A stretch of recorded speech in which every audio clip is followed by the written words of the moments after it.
Delhi Literature Festival. This is the 13th edition. I've been here before, and this time I'm here with a new book from Bihar, about Bihar. It's called Nalanda, How It Changed the World.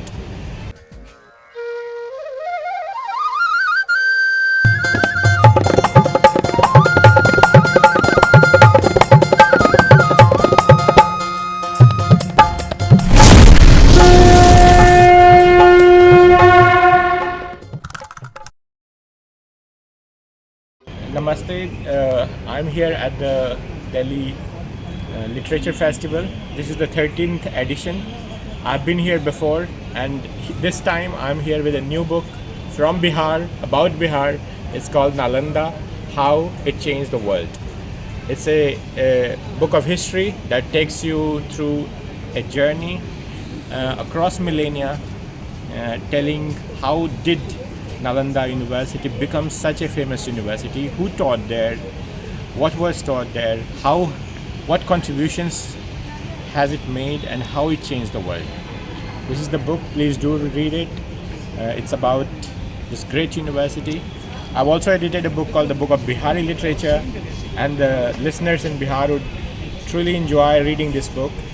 It's for the first time you have translations from 10 different languages spoken in Bihar, including Magahi, which is my mother tongue.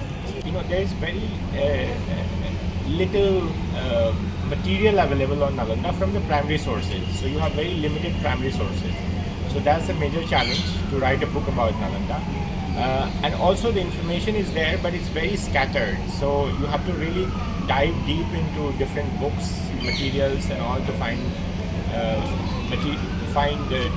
different information and references to write about Nalanda.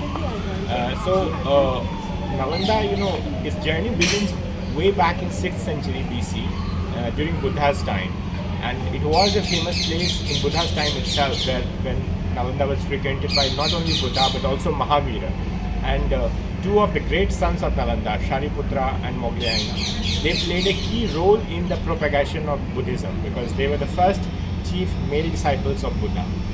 And 300 years later, King Ashoka comes to Nalanda and raises a stupa for Shariputra. And it's that stupa around which the whole university grew over a millennia, from 300 BC, 3rd century BC up to 5th century AD, when the first concrete structure was established. A concrete vihara was established by the Gupta, the Skanda Gupta, Sakraditya or Kumar Gupta I. And Nalanda as university, everybody knows the history behind it, but how do you think it impacts the modern education system today? So Nalanda's interdisciplinary approach, focus on universal thoughts, universal number of subjects being taught there, being an institution without borders, creating education infrastructure, for example, creating hostels, creating libraries, creating a multidisciplinary learning platform where the idea of university itself was born. So today's modern educational institutions can learn from this. In Nalanda, there was no education was not for jobs, but it was for knowledge. Nalanda had the greatest library on the planet in the first millennium. So all these, it had a learning community where students and teachers, they all lived together within the campus. Campus was completely, funded by the state, in the sense royalty. So all these examples we can learn from Nalanda.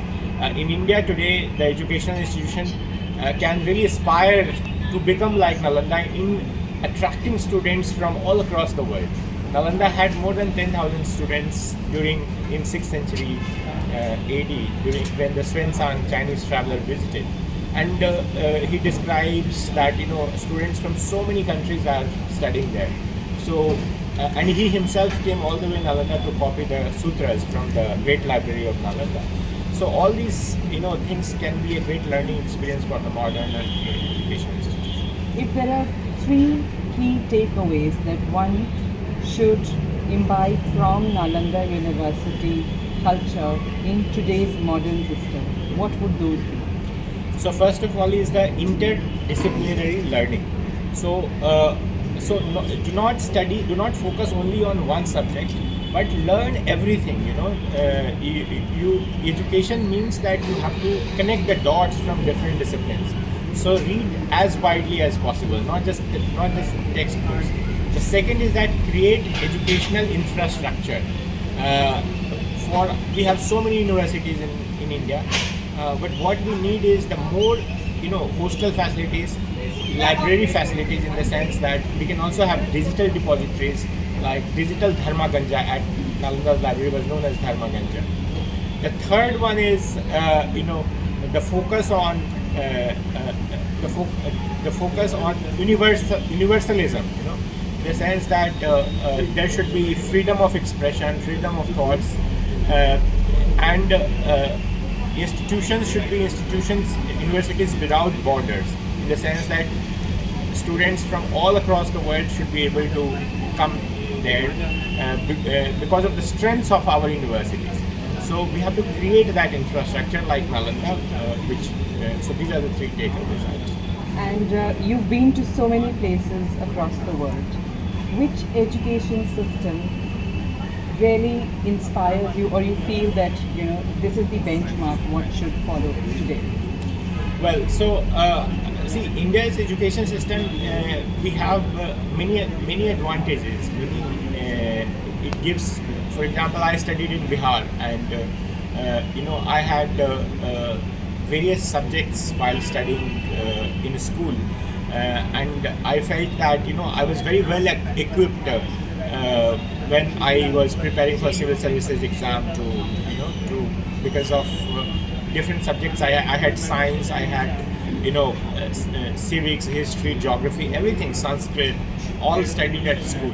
So this is something which must be proud of. What we can do is that add is that to what we already have is learning from other countries. And one example is learning, not rote learning, but learning to think critically. Learning to question, asking more questions. That could be the one. And Nalanda had this. Nalanda had this recursive argument method, so where an argument was followed by sub-argument by sub-argument. So this is something which we could learn from Nalanda and can inculcate in add to what we already have. A quick question here. Who is your favorite author, or who inspires you? Well, my favorite authors are many, but one of my most favorite authors I have is from the 5th century AD, Kalidas. I have read his Meghdootam and Ritu Samharam, and I even translated these two books from Sanskrit into English. I would say Jayanath Pati from Nawada in Bihar, who has written the first Maghi novel called Phul Bahadur, which I have also translated into English. One of the not so well-known writers, but a great writer. I would say Ramdhari Se Dinkar, a great poet who is remembered even today. Whenever we have faced challenges, problems, he is very well remembered.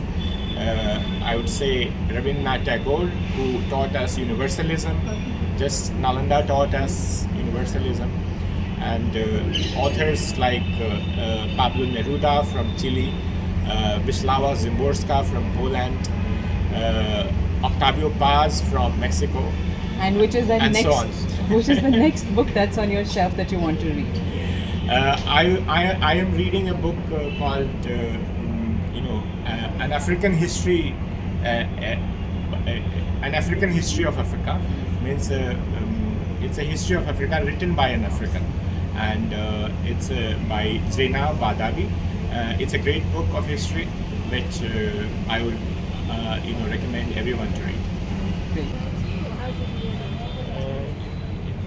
almost. I mean, my first book came in 2007. तुम सिक्के थोड़े बोल रहे हो change बोल I'm दो also a diplomat. Change they they card से सिक्के लेके दे रहे हो सिक्के बहुत अच्छा थोड़ी लगता है सिक्के तुम ही देना भाई तुमने लिया पैसे कुछ नहीं होता क्या मैं नहीं देता भाई मैं तो 100 के से मैंने पहले बोला 100 के लाने चाहिए थे सिक्के लेके आए मैं थोड़ी लाया कार्ड में ले लो ना You managed to get the Bloomsbury and Yes, card this में is बोल दो ना penguin. मैं don't have change card I have I had an agent for that book, Yes. for HarperCollins, Oh, right. because it was sort of bidding, like Yes. who gives you the highest price. But this one, Penguin had asked me to write, commissioned it. So I got So it. any suggestions on how to approach Blues Penguin or Bloomsbury? Is it via an agent? Does it have to be that way? Yes, that way, in case you like to, have good, good deal. Yes. Because when publishers are interested, all the publishers are interested. So whoever gives you the best deal, and that happens through an agent, because you would be offering it to one publisher. And how to get the right agent? So you want to get a book published in India or in UK? I want it published so it's for everywhere, really, international. I mean, for example, will yours be international, these ones, or are they Yeah, more for Indian? no, more for Indian market, but they're available. They are available globally. Yes. It's something which is all these multinational publishers have. So they make your books available on Amazon everywhere. But each of these, like there's a Penguin UK as well, there's a Penguin US. So each one of these are like they're different companies. They're all Penguin, but they are different companies. So this book is for Indian subcontinent, but also available globally through Amazon. So with respect to getting an agent, what do you advise? How do I find some? Because in the UK it's very different. It's Different. not so approachable. Here I can. Okay, yeah. So in India it's much more easy. So I can share with you some agents which ones you do. Especially with children's fiction. Children's fiction, I will have to check, but you can try. These are 3-4 big agencies are there in India. You can try one. Yeah, come, we'll take a pic together.